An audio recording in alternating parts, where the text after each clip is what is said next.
Yon, day 58 na nating drums papawis. Ayan. Sobrang pawis, sobrang hingal. Bago ako mag drums, pawis nagbuhat-buhat ako ng kung ano muna rito. Babalik tayo sa pagbubuhat. Ayan, ng konti-konti. Sa mga may dumbbell dyan na hindi na ginagamit, pero babalik ko rin. Medyo ko lang. So ayun nga, merong gaganapin na clinic sa Martes, sa Hiyas, sa mga tropa natin drummer diyan, sa mga gusto pang ma-improve yung mga skill nila. Tara, punta tayo, kita-kita tayo ron.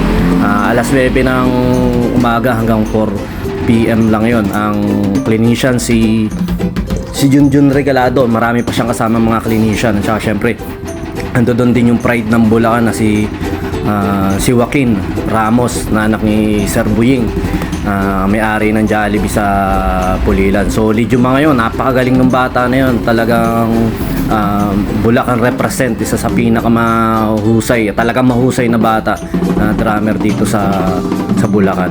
Tsaka yun nga, sabi ko, gusto ko ikwento rin yung saan ba nagsimula yung hindi ako nagsisipra dati.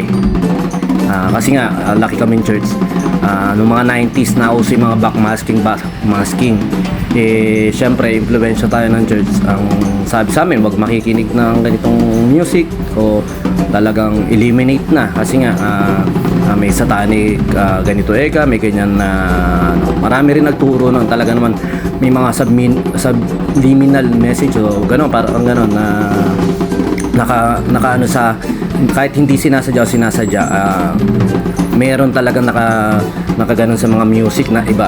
Pero ayun nga, dahil nga dun sa mga teaching na gano'n, medyo naging focus lang tayo sa isang music na hindi lumawak yung range natin. Tsaka yun nga, sa pagsipra, kasi nga hindi nga tayo nakikinig ng ganun dati kasi pinagbawalan nga tayo nung mga bata-bata kami, kasi sa ministry rin kami, sa music ministry, bawal talaga. Yun nga, doon nagsimula yung kahit, pero syempre napapakinggan namin yan dahil sa mga kapitbahay na nagpapatunog. Pero yun nga, sa pagsisipra ron sa mga ganung bagay, hindi ko na-practice na importante sa bilang isang musicians na pag nakikinig ka, talagang sisiprahin mo dapat. Yun nga, kahit sa church man, nagkaroon kami ng parang naging parang training namin nun. Ayun nga, improvise, kung ano yung feel, kung ano, pero yung discipline ayun ang hindi namin na practice. Pero yung sa church namin naman nun, napakahusay talaga ng music ministry. Talagang kaso nga lang ngayon may malaking factor din sa akin yung kung bakit hindi ko nakasanayan sumipra. Pero hindi ko sinisisi yun dahil syempre matagal na rin yun. Pero ngayon, syempre kahit papano, ayun nga, nagsisipra-sipra na tayo ng paunti-unti.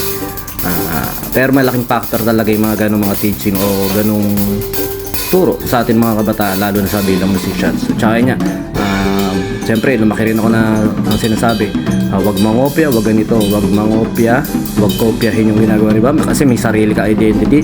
Ang turo sa atin, kung kopya yung ginagawa ko, kasi may sarili kang patunog, may sarili kang kaya yun ang dinivelop ko. Pero kumbaga sabi nga, para mas mabilis kang humusay ko, para magaya mo yung mga magagaling na talaga, umpisa mo sa pangopya. Yun, kopyahin mo yung ginagawa ng mga idol mo, yung mga pinakamagagaling. Yun ang pinaka-importante. Kasi pag kinopya mo, kunyari, mga 100 yung kinokopya mong tao, magkakaroon ka ng sarili mong identity ron. Ayun naman yung parang nakita ko. Siyempre, hindi ko naman inaano church na, porket church ako galing, church na ganito, masama na yung naging teaching sa akin yun. Discipline na, syempre doon din tayo nagmumula na nahilig tayo sa music, pero yun yung malaking factor yun.